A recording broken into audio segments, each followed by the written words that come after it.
Welcome to the Raw Rundown, the place where we review and recap what happened on Monday Night Raw. It was another incredible Raw tonight. I cannot believe they've been able to maintain momentum for this long, and it doesn't look to be slowing down anytime soon. Hot off the heels of one of the best pay-per-views in modern history, Raw was jam-packed with awesome segments which just keep building and building to this Netflix debut.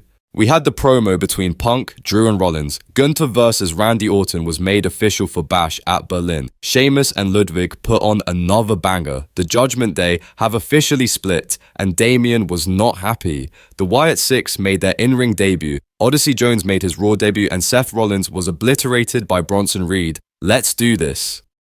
The spot of the night goes to the Judgement Day. Normally, they'd be taking everyone else out, but this time they're imploding, and it's so much fun to watch. That match between JD and Damian was a sight to behold. It would be match of the night if there wasn't the other shenanigans upgrading it to spot of the night. It was cool to see the fallout from SummerSlam, and it's good to know this story will be entertaining us for some time to come.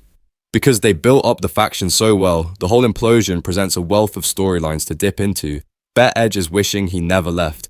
Quick shout out to JD, dude brings it every time he's in the ring. This time he was in there with one of his closest friends and he really allowed Damian to let him have it. So good to watch, rematch please. Another dude who always brings it is Bronson Reed. My guy absolutely smashed Seth today. Reed pummeled Rollins with six tsunamis, and we wanted to see more. There was also that great promo between Punk, Drew and Rollins that led into this spot. The plan is probably for Rollins versus Punk at Mania 41. It looks like the Bronson Reed interruption is a great way to pull these two pillars apart until they eventually collide in the Netflix era. Those tsunamis though, damn, Seth was bleeding internally. Reminds me of that spot between Kane and Gene Snitsky. That's a deep cut. Speaking of freaky matches, the Wyatt Six debuted today in what was the match of the night. Now, I know there was great wrestling on show today, including that Damian and JD match, but the in-ring debut of the Wyatt Six has been anticipated for some time now, and they definitely delivered. There were questions as to how they would be presented in the ring, considering they're a supernatural faction, but they made it work. Uncle Howdy sitting in Bray's chair was a great touch, and they still managed to maintain their mystique. A good debut. Let's see how they build on this. Last but not least is the promo of the night. The promos were quite lacking on Raw this week, but that isn't a problem. The great wrestling more than made up for it. Gunther and Randy put on a good promo, but it's stuff we have seen before, so Bron Breakker was able to slot into the promo of the night.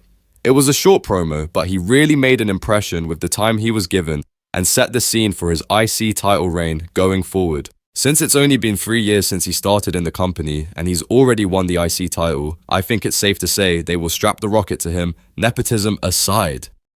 Thanks for watching. Did you miss that Roman Reigns return or want to revisit it? Then check out the SummerSlam review. SummerSlam was out of the gate this year and there were some tremendous matches on the card. Can you guess which one's got the coveted 5-star spot? Don't worry, you don't have to guess, click the video. Don't forget to like, comment, share and subscribe. It will really help the channel grow. Catch you guys after Friday Night SmackDown. I'm going to get some sleep now.